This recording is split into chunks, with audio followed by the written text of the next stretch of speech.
¿Qué tal, gentecilla? ¿Cómo estáis? Soy Peter y en primer lugar quería agradecer de corazón a Academia Play la oportunidad de estar hoy aquí trayéndoos en su canal uno de sus pedacitos súper interesantes de la historia, como suelo hacer también en mi canal, El Cubil de Peter. El tema que vamos a tratar hoy es, quizás por la gran cantidad de acontecimientos relevantes que condensó, uno de mis favoritos dentro de la historia de España. Como habréis podido ver en el título, sí, os voy a hablar sobre la Guerra Anglo-Española, conflicto que tuvo lugar entre 1585 y 1604 y que enfrentó de manera encarnizada durante casi 2 décadas a la España de Felipe II y a la Inglaterra de Isabel I. Y como todo acontecimiento, tuvo unas causas. ¿Por qué Felipe II decidió enfrentarse directamente con Isabel I de Inglaterra? Pues básicamente se podría resumir en varios factores de índole política, de índole económica y también de índole religiosa. En primer lugar, pesó mucho el estallido de la rivalidad comercial en las Indias Occidentales, es decir, América, donde España tenía un auténtico filón a nivel económico y donde mantenía el monopolio en los intercambios después de la conquista de muchos territorios ricos en metales preciosos, como México o Perú. En segundo, las continuas intromisiones y agresiones con permiso real de los corsarios británicos a los barcos españoles en las rutas del Atlántico, a través de las famosas patentes de corso que Drake y Hawkins, entre otros, hicieron famosas. En tercero, la ayuda de la flota inglesa a los rebeldes independentistas también generó motivos de enemistad. La intromisión inglesa en la Guerra de Flandes tuvo motivos esencialmente políticos, ya que intervenir allí era una forma de desestabilizar permanentemente aquel territorio, que por aquel entonces seguía perteneciendo a la corona hispánica. Y en último lugar, también pesó mucho la persecución al culto católico en tierras inglesas, ahora anglicanas, motivo por el que Isabel fue excomulgada por el Papa Pío V en 1570. Felipe II, en sintonía con el papado, firmó en 1584 el conocido como Tratado de Joinville, donde se comprometió a luchar en cualquier lugar del planeta para defender el culto católico y acabar con la disidencia protestante. Y una vez dicho esto, dentro de este contexto de tensión política, la expedición de Drake a las Indias Occidentales de 1585 fue la que detonó la guerra abierta entre España e Inglaterra. Este ataque supuso un punto de inflexión no solo en las relaciones internacionales, sino también en las acciones de los corsarios, pues no se trató de una simple acción de pillaje, sino que fue un complejo ataque de una escuadra naval. A pesar de que se mantuvieron en secreto los nombres de los inversores que sufragaron esta expedición, con mucha probabilidad se trató de diversos personajes importantes ingleses y la propia reina de Inglaterra, que aportó un barco, el Aide o el Eid. Drake salió el 24 de septiembre de Plymouth y su primera parada fueron las tierras gallegas, donde saqueó algunos barcos y pactó una tregua con el gobernador. Para conseguir suministros se dirigió a las Islas Canarias, atacando La Palma, pero fue rechazado gracias al sistema de alerta temprana. Habiendo fracasado en su objetivo de Santa Cruz de la Palma, se dirigió al Hierro, donde las malas condiciones temporales le impidieron abastecerse completamente. Tras esto, se marchó hacia el archipiélago de Cabo Verde y allí consiguió tomar Ribeira Grande. A continuación, navegaron hacia el Caribe, donde el corsario inglés logró tomar y saquear Santo Domingo, Cartagena de Indias y San Agustín. Después del recorrido, Drake adquirió la imagen de héroe nacional y de caudillo invencible. Evidentemente, estas agresiones cabrearon muchísimo a Felipe II, que, rechazando la idea de tolerar esta actitud inglesa, decidió crear una gran flota con la misión de invadir Inglaterra y expulsar a Isabel del trono. En 1587, tras 2 años de escaramuzas y roces continuos entre ambos países, en Inglaterra tuvo lugar un hecho clave: la ejecución de María Estuardo, reina de Escocia, tras haber sido acusada de traición y conspiración. El cumplimiento de esta pena causó gran conmoción entre la realeza europea, así como entre la comunidad católica del viejo continente. Este hecho reactivó de manera inmediata el interés de Felipe II de reclamar sus derechos dinásticos en Inglaterra, pues hay que recordar que fue rey consorte de este país durante el reinado de la hermana de Isabel, la también llamada María, en este caso de la casa Tudor. Además, precipitó la reacción del papado, ahora ocupado por Sixto V, que se lo tomó como un auténtico ultraje, dando permiso a Felipe para invadir la isla, restaurar el catolicismo y deponer por la fuerza a Isabel. Sí, en esa época, si querías invadir o tomar por la fuerza algún territorio, había que pedir permiso al pontífice, para evitar luego acabar a malas con él. Sobre todo si eras católico, claro, si eras protestante pues como que te daba un poquito lo mismo. Con todo esto, Drake volvió a pasar a mediados de ese año por las costas de la península, para encordear una vez más al monarca español. Se cargó decenas de naves de la flota que estaban fondeadas en Cádiz y Lisboa, atacó también con éxito algunas fortalezas situadas en el Algarve portugués y capturó un barco español cargado de oro y plata en las Azores, metales preciosos que evidentemente España no volvió a ver. De hecho, según se cree, Isabel, gracias a sus espías, se enteró de los planes de invasión de Felipe y por eso envió a su corsario favorito a hacer el mayor daño y de paso retrasar lo máximo posible la invasión española de la isla. Y de hecho, lo hizo. La instrucción de esas naves obligó a retrasar los planes del rey bastante tiempo, tanto que fueron fechados para un año después, 1588.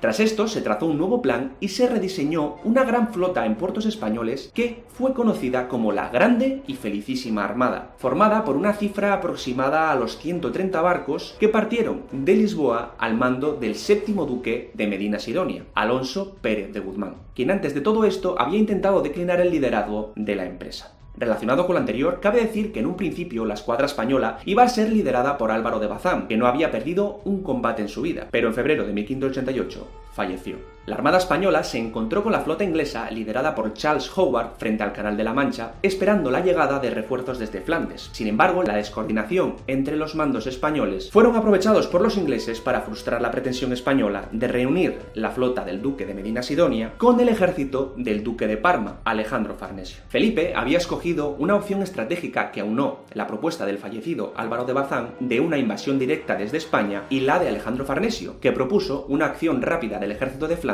sobre Inglaterra. Pero cuando los barcos llegaron, las tropas destinadas en Bélgica no estaban preparadas por las dificultades en la comunicación. El enfrentamiento más notable de esta campaña fue la batalla de Gravelinas, que tuvo lugar el 8 de agosto de 1588, después de que el día anterior los ingleses hubieran lanzado barcos en llamas sobre la armada en Calais, provocando la dispersión de los navíos españoles por el Mar del Norte. Alonso Pérez de Guzmán no tuvo otra opción que reconocer su derrota y retirarse. Justo después, una repentina tempestad lo obligó a rodear las islas británicas para volver a puerto seguro, y unas desastrosas condiciones meteorológicas en el mar hicieron naufragar a muchas de las embarcaciones españolas. Tras esto, se hizo famosa la frase de Felipe II que rezaba: «Yo envié a mis naves a pelear contra los hombres, no contra los elementos».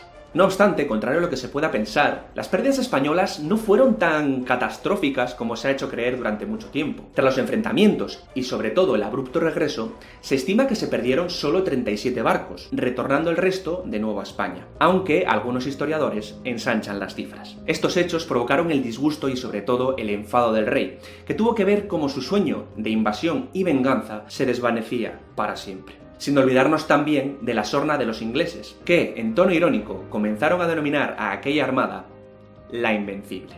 Sí, así como suena, uno de los apelativos más famosos de la historia de España lo idearon los ingleses, aunque ellos hoy en día ya no lo suelen usar. Con todo lo anterior llegamos a 1589, momento en el que los ingleses, envalentonados y creciditos, decidieron tomar la iniciativa y volver a atacar las costas peninsulares, aprovechando la debilidad marítima española tras el descalabro del año anterior. Una vez más, Francis Drake, aunque acompañado esta vez por John Norris, decidió atacar La Coruña. Allí, los ingleses fueron derrotados gracias a la heroica defensa de la ciudad en la que tuvo lugar la famosa acción de María Pita, quien, según cuenta la leyenda, atravesó con una pica a un oficial inglés que avivaba los ánimos de sus soldados. Tras este varapalo, navegaron hacia Lisboa, donde también fueron rechazados en su ataque a la ciudad. Norris intentó el asalto, pero Drake no pudo entrar en batalla. Finalmente, el primero tuvo que retirarse y la flota inglesa fue perseguida. Como dato importante, ni las tropas allí destacadas ni la población civil se amotinaron contra los españoles tal y como pretendían los ingleses, que apoyaban a Antonio, prior de Crato, en la reclamación al trono portugués ocupado por el propio Felipe II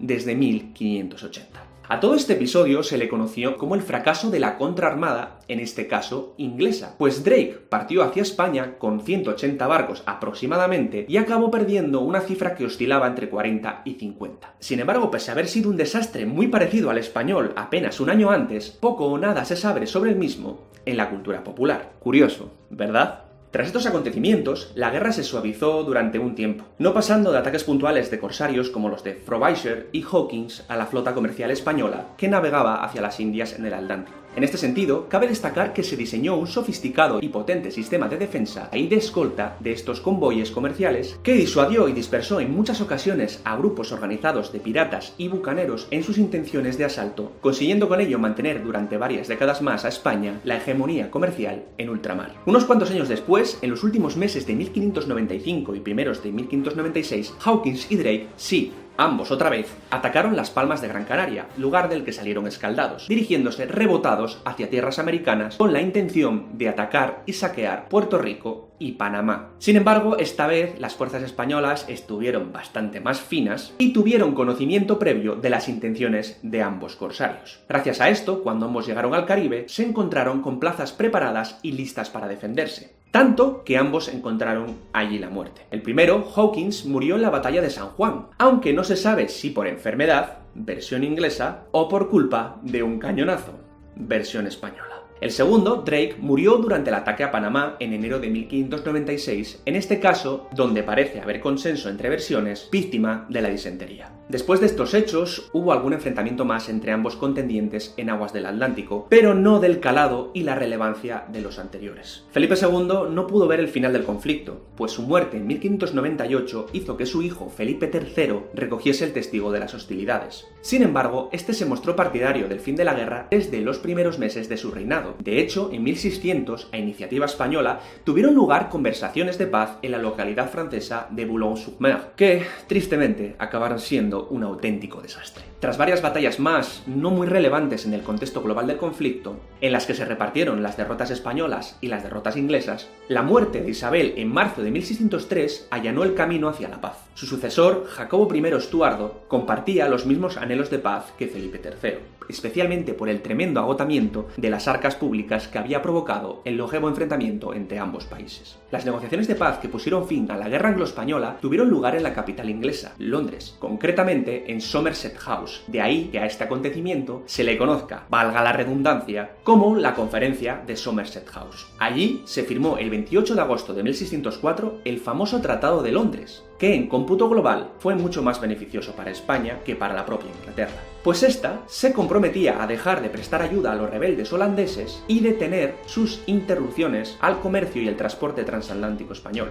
España, por el contrario, dejaba de exigir un monarca católico en el trono inglés, reconociendo así la monarquía protestante. Además, el Canal de la Mancha se abrió a los españoles y los barcos de ambos países empezaron a poder usar los puertos continentales del otro. Finalmente, tras todo esto, Felipe III emprendió una política de pacificación en todos los territorios de la corona hispánica, bautizada por el historiador inglés John Eliot como Pax Hispánica, siendo un ejemplo muy representativo de ella la firma en 1609 de la Tregua de Amberes o la Tregua de los 12 años con los rebeldes en los Países Bajos. Y hasta aquí llega el vídeo. Espero que os haya gustado este pedazo de acontecimiento histórico que Academia Play me ha permitido traeros hoy a su canal. Una vez dicho esto, dejad en los comentarios vuestras opiniones, datos adicionales, no sé, cualquier cosa que os apetezca aportar, que seguro ayuda a enriquecer mucho más este vídeo. Ah, y por supuesto, no os olvidéis de suscribiros a su canal, que, desde luego, merece la pena. Con todo esto, me despido de todos vosotros, volver a repetir que ha sido un placer enorme vernos por aquí, un saludo a todos, aquí Peter, chao.